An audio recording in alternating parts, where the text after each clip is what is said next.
conclusion ambayo ni kwa sababu tuko tunaendea conclusion. Ndio. Biblia yote nzima kuanzia Genese mpaka Apocalypse. Niko na mjibu kwanza Héritier kisha nitarudi kwa ndugu Aaron. Kwa sababu nitakumbuka maneno aliyoyasema yote Aaron. Ndio kwa unaangalia na muda. Ndio asante. Nimesema kwamba ndugu Héritier iko nje ya mada kwa sababu hatuzungumzie kwanza mifano. Na leo nitamuuliza naye swali moja ambayo hawezi kujibu. Okay. Ni swali gani uliza? Swali nauliza moja kwa moja. Okay. Ndugu Héritier. Okay. Kati ya wewe na kivuli chako nini litangulia duniani? Kati ya mimi na kivuli changu ni mimi nilitangulia. Asante. Ndugu, asante. Sio kivuli. Asante. Okay. Ndugu amesema ya kwa yeye na kivuli chake. Okay. Nini litangulia? Yeye alitangulia, njoo kivuli kinafuata nyuma, njoo jibu yake. Asante. Umeshajibu. Umejibu vizuri. Okay. Yeye amesoma ndani ya kitabu cha Waebrania sura 10 ambako andiko inasema ya kwamba Agano la Kale ni kivuli cha Agano Jipya. Ndugu mtangazaji, utufuate vizuri. Ninafuata vizuri.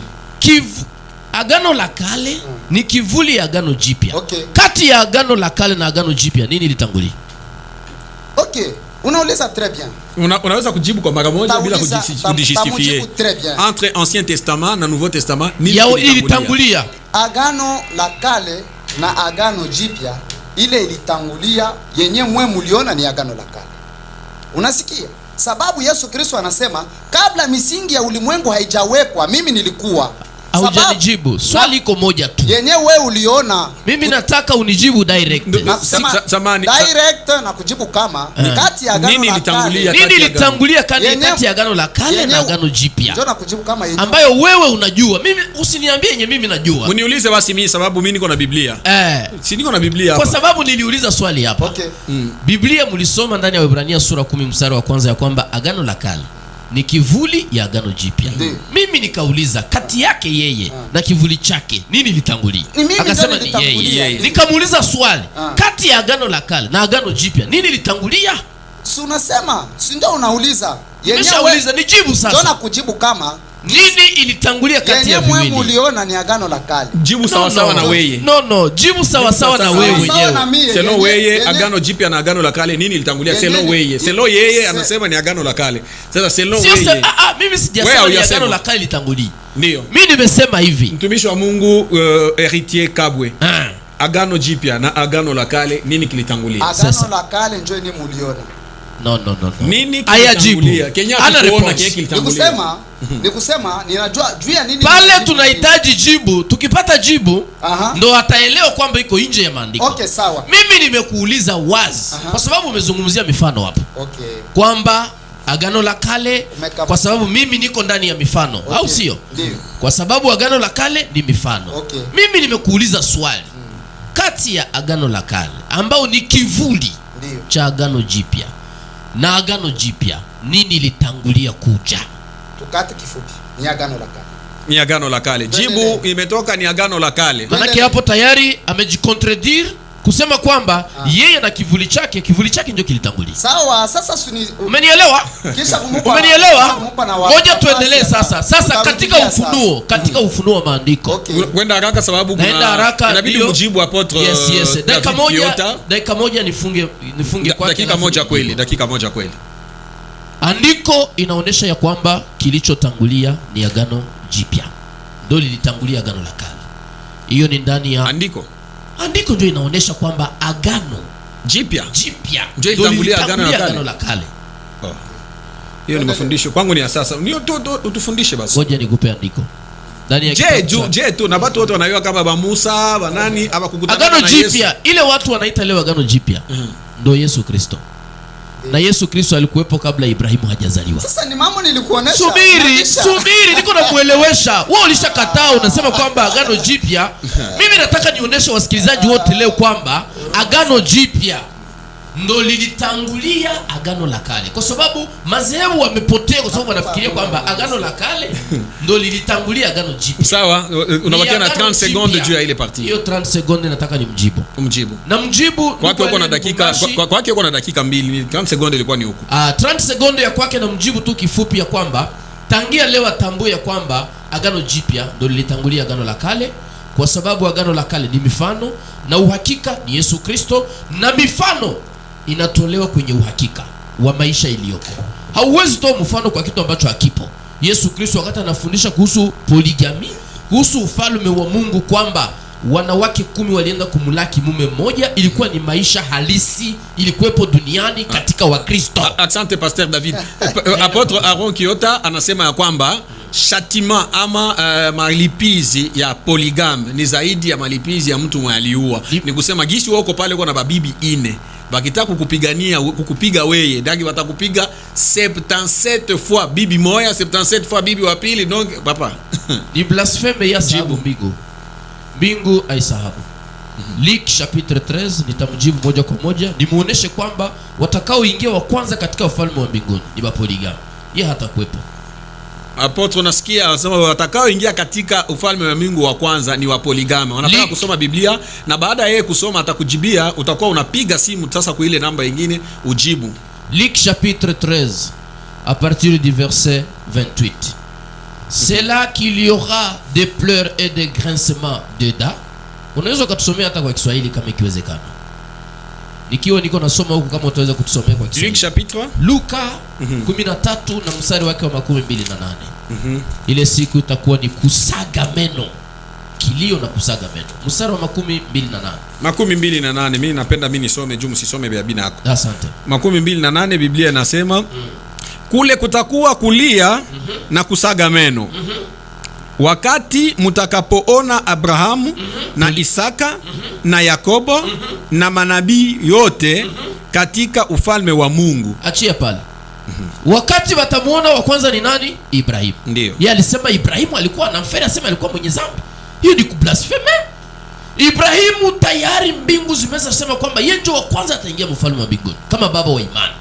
Na mwana alikuwa poligami. Alisema kama Yesu ndio alikia kubagombola. Yesu hakukia kubagombola aba, Yesu alikia gombola batu benye balikatalaka kuingia musafina. Muarshe ya Noe, bale benye baliangamiaka na garika. Njoo Biblia inasema hapa, naweza kuisoma 1 Pierre. Ile kitabu alisema anataka kama ni kuifalsifie, kama ni kuitafsiri vibaya. 1 Pierre chapitre 3. Utusomee ile andiko, verset 18. Leo ni hatari, tuko namaliza hiki kipindi leo. Chapitre 3 verset 18. Ndio. Mimi ndasoma kwa haraka na hiyo watu bengi washatuma ma message 081 39 48 000. Acha ujumbe wako pale, tuko naanza kusoma ujumbe wako sasa hivi. Ukitaka kupiga simu ita 082 21 13 637. Usome na hii titre hapa, sikia nasemaje. Titre wapi? Titre 3:18. Tutasoma 3:18 unasoma hapa. Ungeanzia hata hii titre hapa. Titre ya kwanza kama Kiswahili inasema maonyo kwa wake. Soma hapa. Hapa nitasoma ndio. La souffrance de Christ, les substituts prêchés par l'esprit de Christ de Noé. Wakati wa endelea sasa pale, asikie wale watu ni watu gani ambao Yesu alienda kuhubiri 18 mu gereza. Ni 3:18. Ndio. Umesema 3:18. 3:18, yes. Asante, tunasoma. Kwa maana Kristo vile vile aliteswa mara moja kwa ajili ya dhambi. Ndio. Mwenye haki kwa ajili yao wasio haki. Ndio. Ili atulete kwa Mungu. Ndio. Akauawa katika mwili, lakini akafufuliwa katika roho. Ndio. 19. Katika roho hii alikwenda vile vile na kuhubiri kwa roho waliokaa katika kifungo. 20. Wasiotii zamani. Wakati huyu wakati uvumilivu wa Mungu ulipokuwa ukingoja kwa siku za Noa. Wakati safina ilipokuwa ikitengenezwa, ndani yake wachache watu 8 waliokolewa kwa maji. Wale watu ambao walienda kuhubiriwa jehanamu ni watu ambao walikuwa wakaidi wakati wa Nuhu, walikatala kuingia msafina. Eske Ibrahimu alikuwa wale watu? Daudi alikuwa wale watu? Sulemani alikuwa wale watu? Ili ajikute kwa jehanamu porque Yesu Kristo aje amhubiri ili aokolewe. Amesha kufuru. Na Abrahamu anaweza kujibu mara moja. Atajibu. Namalizia kitabu cha Mwanzo, alisoma Abrahamu hakumuiga Lemeki kwa kuoa wanawake wengi. Unajua. Na Musa hakumuiga Lemeke kwa kuoa wanawake wengi. wale waliiga sheria ya Mungu, kwa sababu hiyo sheria ya Mungu ya kwa wanawake wengi ni kwa Wakristo na wapagani na watu wote na manyamba pia. Apotre David, umesema katika kwa kupitia dakika 10 lakini ni nyingi zaidi. Tumsikie Apotre David ajibie kwa yake, kisha tuendeleshe debate yetu ndani ya studio. Apotre, umemfuata vizuri majibu yake, maoni yako ni gani? Ndio, mimi niko nafuata kabisa. Sijui kama napewa ruhusa kuongea. Umepewa ruhusa kwa dakika 3.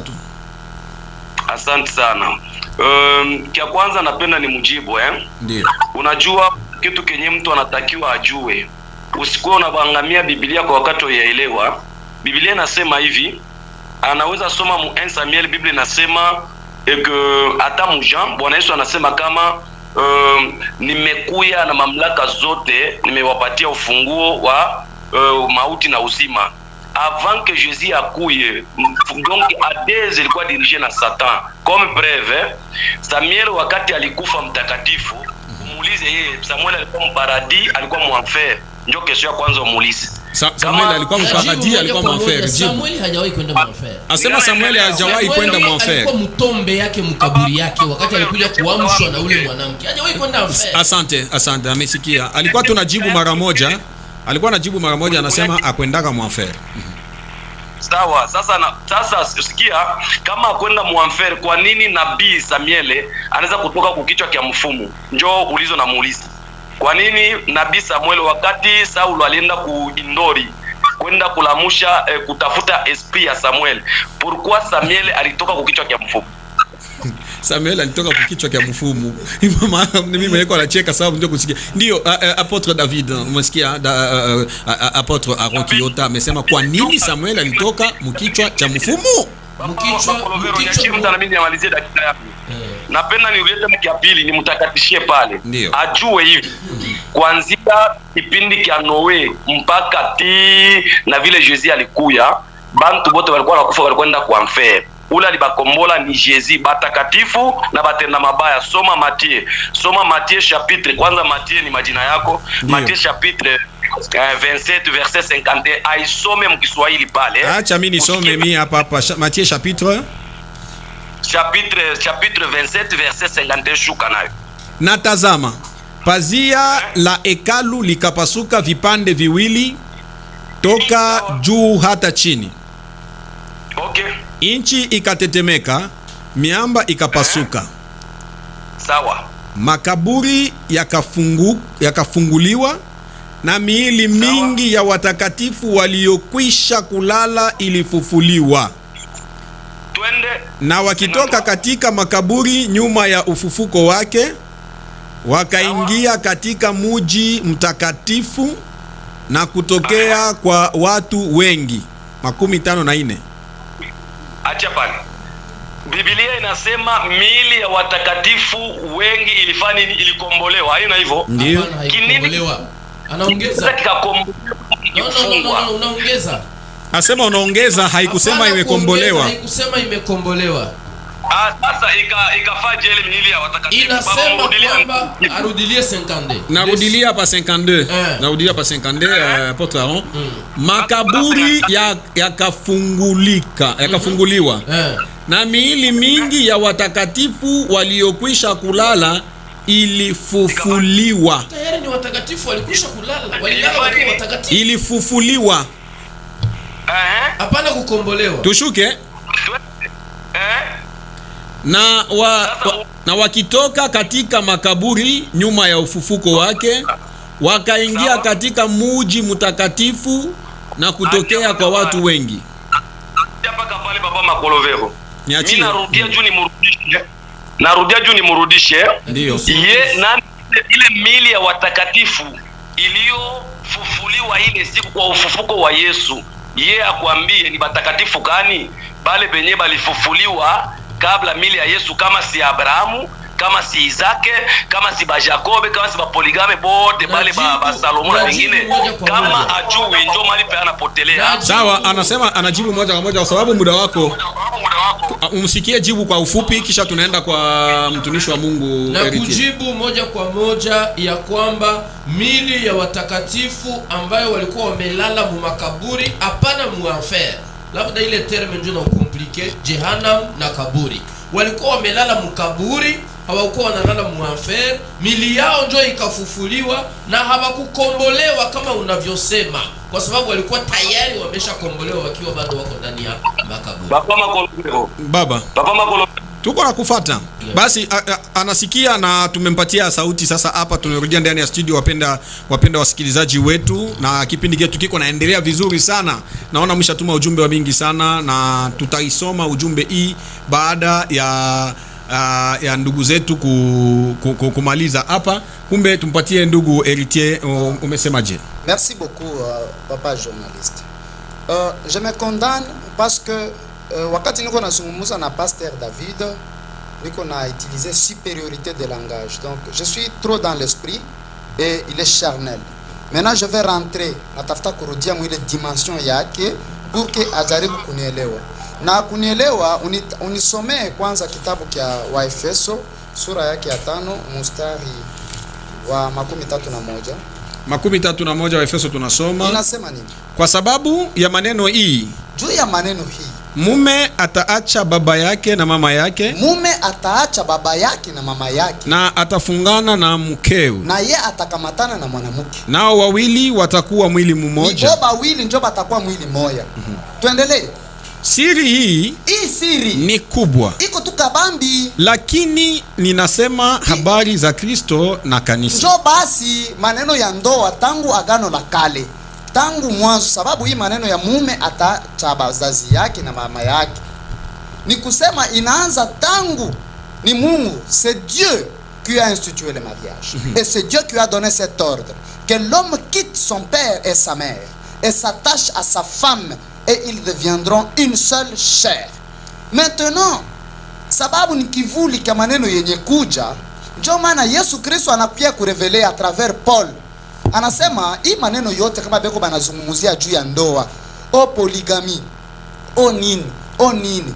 C'est seulement Christ et l'église. Alors, si c'est Christ et l'église, aujourd'hui, Pasteur David est en train de prôner la polygamie. Oui, ils se sont mariés. Abraham en avait 2, plus des concubines. Isaac en avait aussi. Jacob en avait aussi. C'est autorisé, ce n'est pas autorisé? Ce n'est pas autorisé. Qui les a autorisés? Ok, merci beaucoup. Dans la Bible, l'homme ne voulait pas marcher dans la volonté de Dieu. Dieu crée l'homme.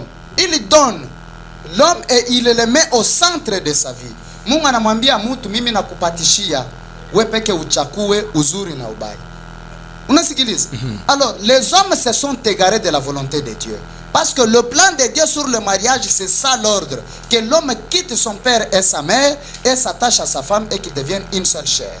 Maintenant, ile maneno yote yenye ilifanyika mwagano la kale na maneno yote ilifanyika mwagano jipya ni mifano. Unanielewa, monsieur le journaliste? Ni mifano. Maintenant, pour comprendre mifano, c'est-à-dire, on ne doit pas prendre ce que la Bible est en train de dire, ile maandiko iko inasema, eke wewe ndio kafanya nini? Oui, transmettre kubantu. Ndugu Héritier, kuko message yako hapa. Okay, merci. Asema Mungu amubariki Pastor Daudi, njo chakula kitamu. Sasa nauliza ule ndugu Héritier. Okay. Biblia inaweza kujipinga? Anasema uongo. Sasa nabauliza bataenda mumbingu ya nani?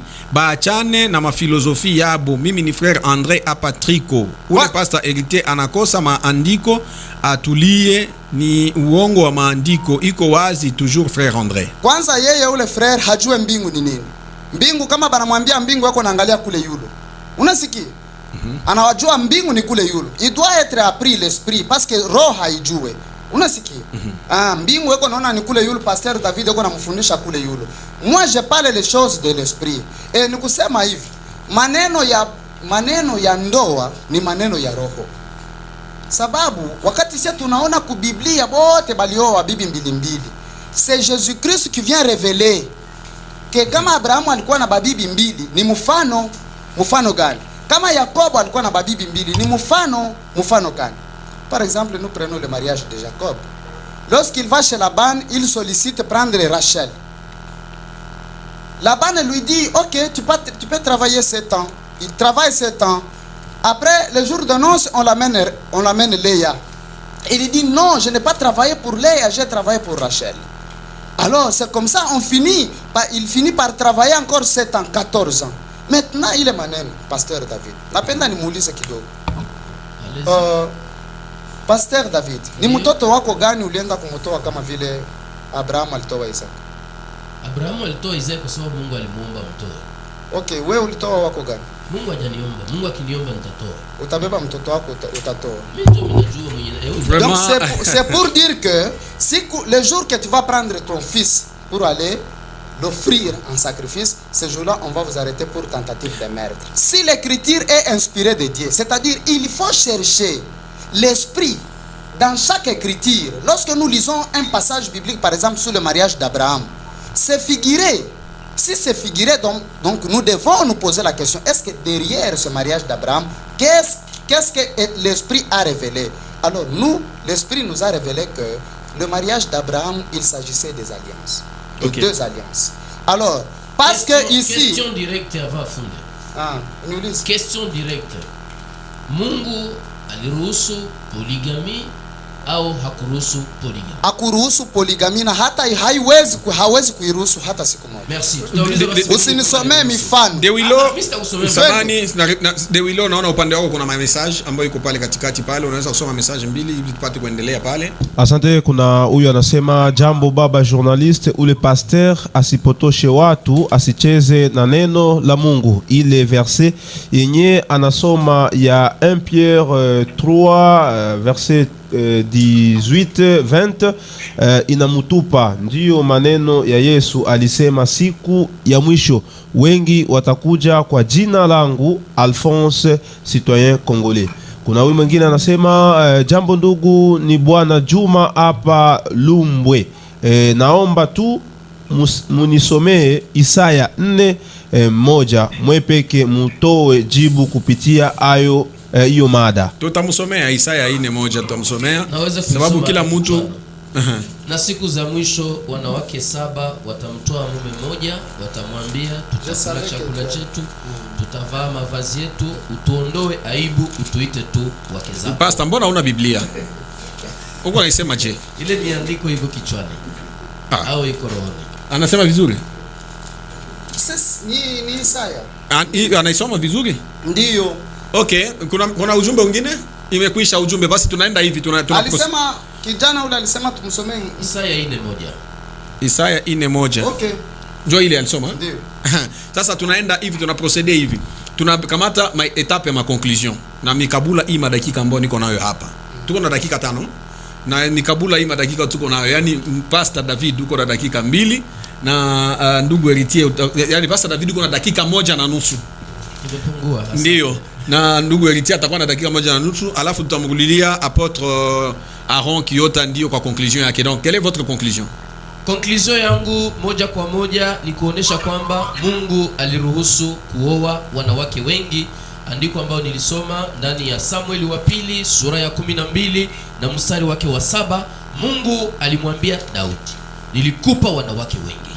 Maana Mungu aliruhusu. Wangekuwa wachache ningalikuongezea tena. Kwa nini ulitoa mke wa watu? Hii sio mfano, hii ni hali halisi.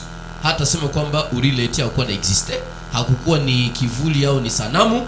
Manake Mungu huyu mwenyewe habadiliki. Kama vile Ebrania inasema 13 mstari wa 8, ni yule jana leo na hata milele. Yule Mungu alimwambia Daudi aseme nilikupa wanawake wengi. Ndio mwiko naambia mitume wa kweli leo na manabii wa kweli leo, nimekuandalia pale wanawake wengi kuliko wende na chukua wake za watu na kuchukua makahaba.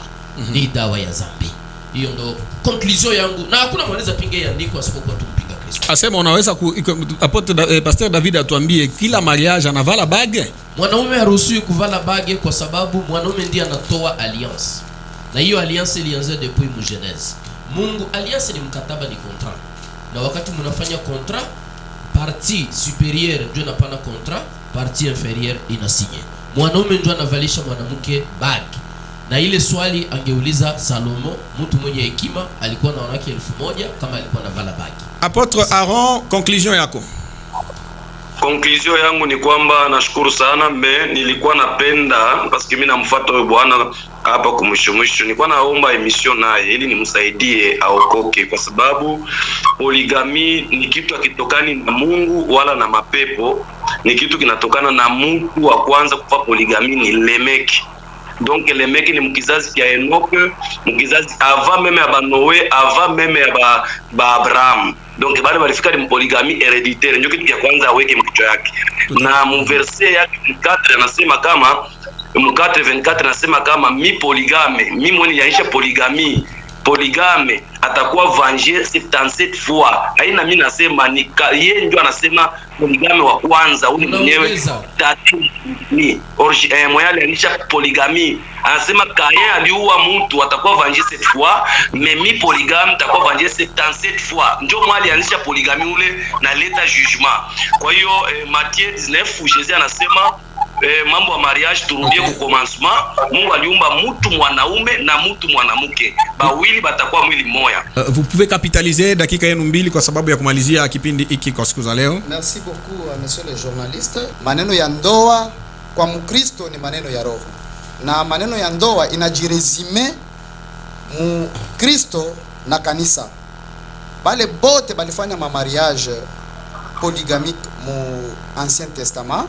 D'ailleurs, angelikuwa na muda nilipasha kumrevele parce que esprit hana nayo juu ya kumrevele quand même mariage ile mu Ancien Testament. Tungelipenda tukutane naye tuanze kumrevele kila ule aliyefanya mariage. D'ailleurs, mwili kwanza balipata matatizo parce que Salomon c'était la chute même ya royauté. Ni mariage ile yake ya polygamie. Ndio ile ilikuwa kwanza à la base ya chute ya royauté yake. Tous les autres ont subi des conséquences très néfastes, très négatives. Ndio maana sisi kama vile watoto wa Mungu hatuwezi kuruhusu Mkristo kujangaje mu mariage ya polygamie. Ajangaje na Kristo juu apate buzima. Mambo ya mwili hauwezi kuriti, roho ndio itariti. Asante. Deba inaonekana kama tunamalizia leo. Kwa siku za leo tulikuwa tunazungumza kwa sababu ya poligami, kuoa wanawake wa wengi inaruhusiwa kwa Wakristo, iko katika Biblia, na umeona kila mmoja ametosha conclusion yake. Nikisema tuende tena katika kipindi kingine mercredi itakuwa virefu, lakini naambia kama le mercredi on aura encore un débat ici et directement minafungula ba musulman na ba kimbangiste na bengine bote. Je, ni nani atakayeokoa ulimwengu? Kwa kweli kati ya Yesu Kristo, kati ya Muhammadi, kati ya William Branham na Simon Kimbangu, ni nani atakayeokoa ulimwengu kwetu?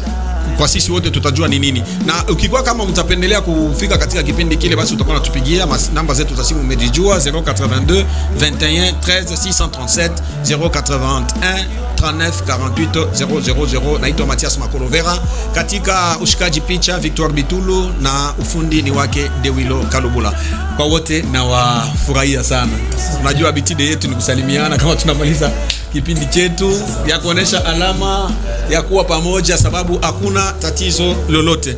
Basi wasikilizaji wetu, bye bye, na tutaonana tena baadaye, kwa sababu baada ya hapa kuna ndugu wetu wengine ambao watakuja kuwalisha neno la Mungu. Basi mbakie mkitufuata. Asante.